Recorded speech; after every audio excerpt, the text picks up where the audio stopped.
ओम शांति। आज 17 जून 2024 के बाबा के अनमोल मधुर महावाक्य सुनेंगे। आज की मुरली में बाबा कहे, बाबा बच्चों की निष्काम खिदमत करते हैं और बाबा की सबसे बड़ी खिदमत क्या है, जो विश्व का रचयिता है।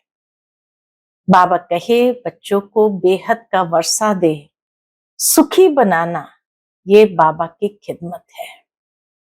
बाप जैसा निष्काम सेवा और कोई भी नहीं कर सकते हैं, क्योंकि बाबा किराए का तन लेकर तुम्हें विश्व का तख्त नशीन बनाते हैं। खुद ताउसी तख्त का आनंद नहीं लेते हैं, लेकिन बच्चों को ताउसी तख्त पर बिठाते हैं। बाबा की तो जड़ मंदिरों में ही पूजा होती है, तो बाबा कहे उसमें क्या टेस्ट आएगा। मजा तो बच्चों को है जो स्वर्ग का राज्य भाग्य भोगते हैं। तो इसीलिए बच्चों को अब विशेष अपने पुरुषार्थ पर अटेंशन देना है, क्योंकि याद और सेवा से ही डबल ताजधारी बन सकते हैं। इसलिए बाबा कहे, अपने एम ऑब्जेक्ट को सामने रख करके दैवी गुणों को धारण करो। सुनते हैं आज के बाबा के अनमोल मधुर महावाक्य। ओम शांति।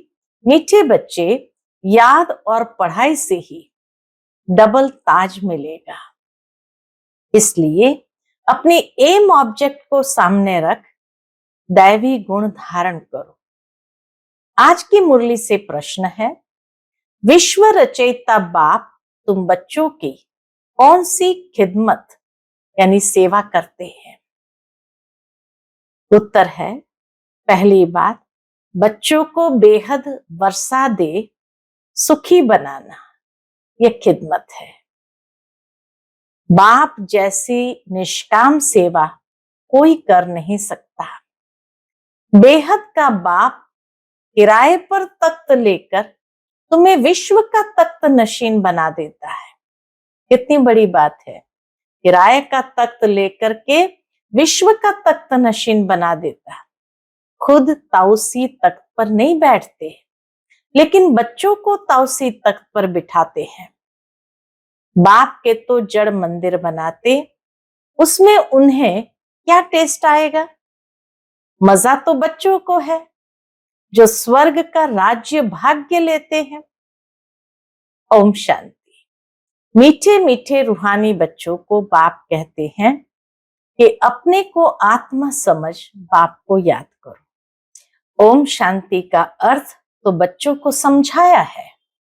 बाप भी बोलते हैं तो बच्चे भी बोलते हैं ओम शांति, क्योंकि आत्मा का स्वधर्म है शांत।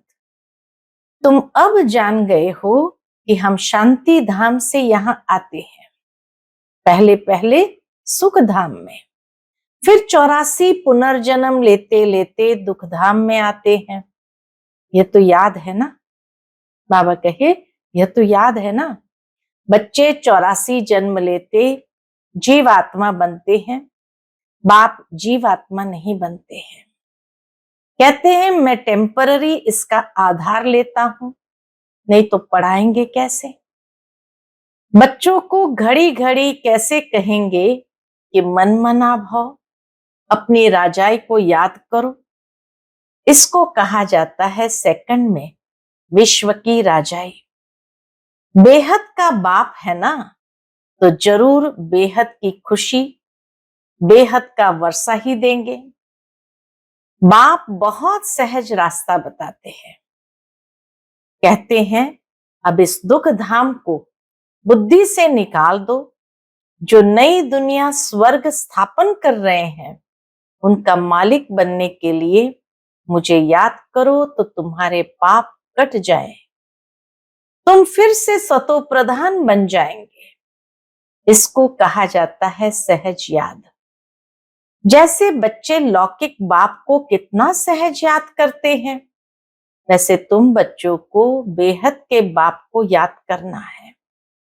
बाप ही दुख से निकाल सुखधाम में ले जाते हैं। वहां दुख का नाम निशान नहीं। बहुत सहज बात कहते हैं। बाबा बहुत सहज बात कहते, क्या कहते हैं, अपने शांति धाम को याद करो। जो बाप का घर वह तुम्हारा घर है, और नई दुनिया को याद करो, वह तुम्हारी राजधानी है। बाप तुम बच्चों की कितनी निष्काम सेवा करते हैं। तुम बच्चों को सुखी कर फिर वानप्रस्थ परमधाम में बैठ जाते हैं। तुम भी परमधाम के वासी हो, उसको निर्वाण धाम वानप्रस्थ भी कहा जाता है। बाप आते हैं बच्चों की खिदमत करने, अर्थात वर्षा देने। ये खुद भी बाप से वर्षा लेते हैं। ब्रह्मा बाबा खुद भी बाप से वर्षा लेते हैं।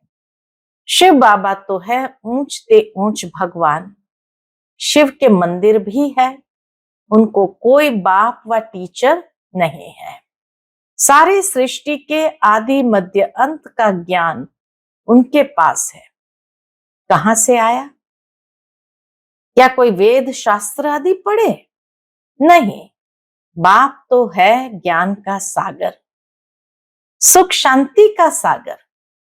बाप की महिमा और दैवी गुणों वाले मनुष्य की महिमा में फर्क है। बाप की महिमा और दैवी गुणों वाले मनुष्य की महिमा में फर्क है। तुम दैवी गुण धारण कर ये देवता बनते हो। पहले आसुरी गुण थे।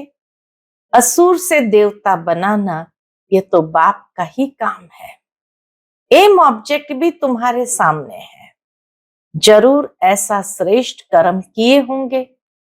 कर्म अकर्म विकर्म की गति अथवा हर बात समझाने में 1 सेकंड लगता है। बाबा को समझाने में 1 सेकंड लगता है। बाप कहते हैं मीठे मीठे बच्चों को पाठ बजाना ही है। यह पाठ तुमको अनादि अविनाशी मिला हुआ है। तुम कितना बारी सुख दुख के खेल में आए हो, कितना बार तुम विश्व के मालिक बने हो। बाप कितना ऊंच बनाते हैं। परमात्मा जो सुप्रीम सोल है वह भी इतना छोटा है। जैसे आत्मा छोटा सा स्टार है, वैसे परमात्मा भी इतना छोटा स्टार है। वह बाप ज्ञान का सागर है, तो आत्माओं को भी आप समान बनाते हैं। तुम प्रेम के सागर, सुख के सागर बनते हो। देवताओं का आपस में कितना प्रेम है, कभी झगड़ा नहीं होता। तो बाप आकर तुम्हें आप समान बनाते हैं, और कोई ऐसा बना न सके। बाप के सिवाय और कोई ऐसा बना न सके। खेल स्थूल वतन में होता है। पहले आदि सनातन देवी देवता धर्म, फिर इस्लामी बौद्धि आदि नंबरवार इस मांडवे में व नाटकशाला में आते हैं। 84 जन्म तुम लेते हो। गायन भी है, आत्माएं परमात्मा अलग रहे बहुकाल, सुंदर मेला तब लगा जब सतगुरु मिला दलाल। बाप कहते मीठे मीठे बच्चों, पहले पहले विश्व में पाठ बजाने तुम आए हो। मैं तो थोड़े समय के लिए इनमें प्रवेश करता हूं। ये तो पुरानी जुत्ती है। पुरुष की एक स्त्री मर जाती है तो कहते हैं पुरानी जुत्ती गई, फिर नहीं लेते हैं। यह भी पुराना तन है ना, 84 जन्मों का चक्र लगाया है। ततत्वम। तो मैं आकर इस रथ का आधार लेता हूं। ब्रह्मा बाबा ने जैसे 84 जन्म का चक्कर लगाया, बाबा कहते ततत्वम, वैसे तुमने भी लगाया। तो मैं आकर इस रथ का आधार लेता हूं। पावन दुनिया में तो कभी मैं आता ही नहीं हूं। तुम पतित हो, मुझे बुलाते हो कि आकर पावन बनाओ। आखिर तुम्हारी याद फलीभूत होगी ना। जब पुरानी दुनिया खत्म होने का समय होता है तब मैं आता हूं। ब्रह्मा द्वारा स्थापना, ब्रह्मा द्वारा अर्थात ब्राह्मणों द्वारा। पहले चोटी ब्राह्मण, फिर क्षत्रिय। ये बाजोली खेलते हो। पहले ब्राह्मण चोटी, फिर देवता क्षत्रिय, तो बाबा कहे ये बाजोली खेलते हो, अब देह अभिमान छोड़ देही अभिमानी बनना है। तुम 84 जन्म लेते हो, मैं तो एक ही बार सिर्फ इस तन का लोन लेता हूं, किराए पर लेता हूं। बाबा किराए पर लेता है। हम इस मकान के मालिक नहीं हैं, इनको तो फिर भी हम छोड़ देंगे, किराया तो देना पड़ता है ना। बाप भी कहते हैं मैं मकान का किराया देता हूं, बेहद का बाप है, कुछ तो किराया देते होंगे ना। ये तख्त लेते हैं तुमको समझाने लिए, ब्रह्मा बाबा का भ्रुकुटी का तख्त लेते हैं बच्चों को समझाने लिए। ऐसा समझाते हैं जो तुम भी विश्व के तख्त नशीन बन जाते हो। खुद कहते हैं मैं नहीं बनता हूं, तख्त नशीन अर्थात ताउसी तख्त पर बिठाते हैं, बच्चों को ताउसी तख्त पर बिठाते हैं। शिव बाबा की याद में ही सोमनाथ का मंदिर बनाया। बाप कहते इससे मुझे क्या टेस्ट आएगा, जड़ पुतला रख देते हैं, मजा तो तुम बच्चों को स्वर्ग में है, मैं तो स्वर्ग में आता ही नहीं।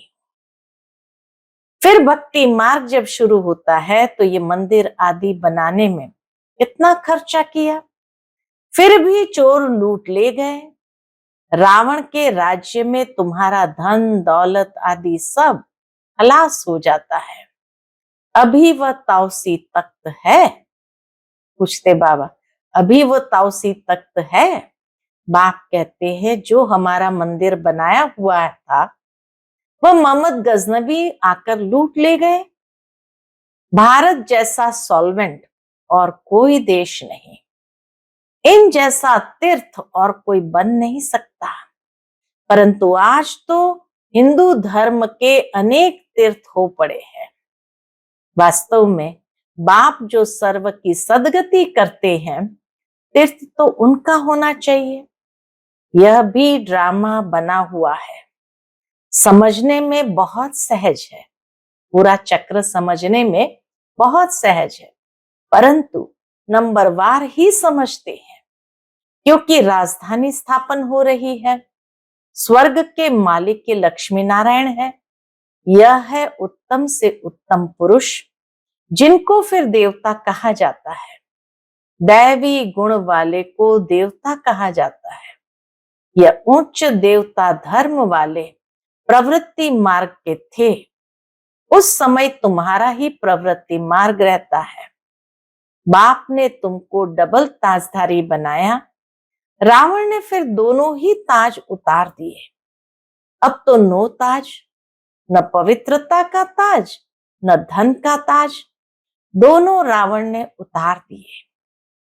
फिर बाप आकर तुमको दोनों ताज देते हैं।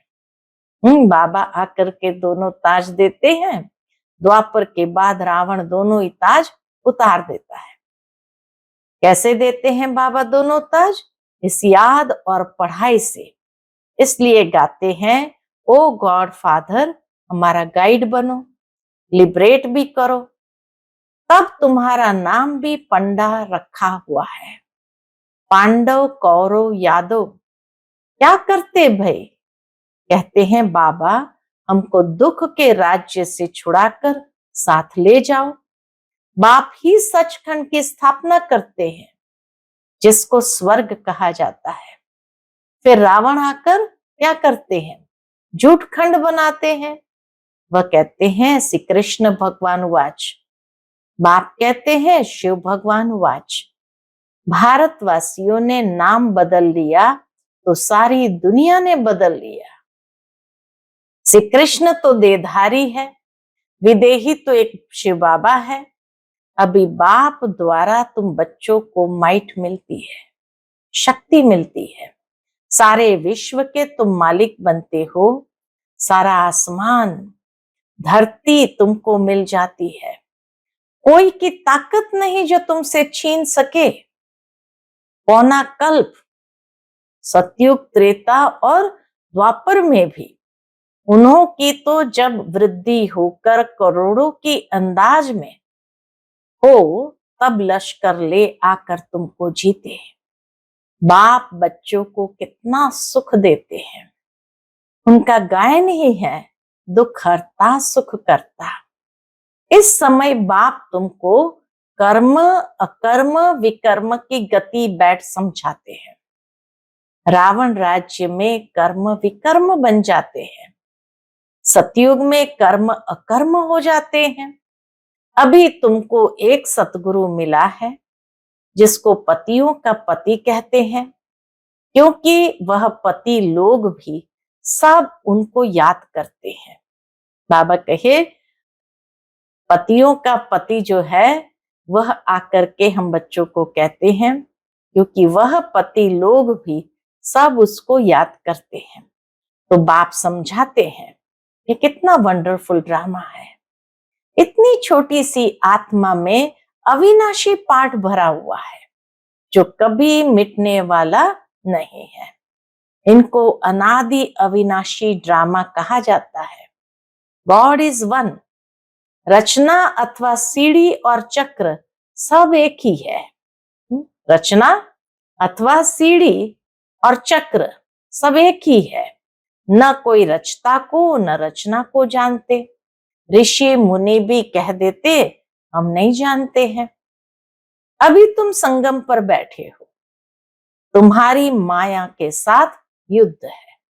संगम पर बैठे हैं तो बाबा कहे तुम्हारी माया के साथ अभी युद्ध चल रही है, वह छोड़ती नहीं है। बच्चे कहते बाबा माया का थप्पड़ लग गया। बाबा कहते बच्चे की कमाई चट कर दी।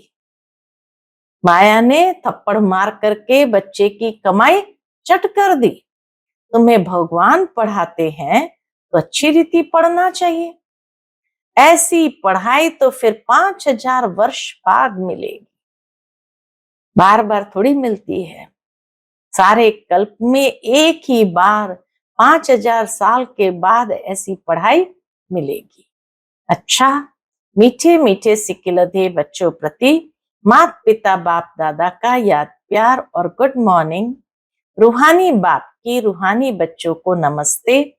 हम सब रूहानी बच्चों की रूहानी माता पिता बाप दादा को याद प्यार गुड मॉर्निंग और नमस्ते नमस्ते। शुक्रिया बाबा, शुक्रिया। आज की मुरली से धारणा के लिए मुख्य सार है। पहली पॉइंट, इस दुख धाम से बुद्धि योग निकाल नई दुनिया स्थापन करने वाले बाप को याद करना है, सतो प्रधान बनना है। दूसरी पॉइंट, बाप समान प्रेम का सागर, शांति और सुख का सागर बनना है। कर्म अकर्म विकर्म की गति को जान सदा श्रेष्ठ कर्म करने हैं।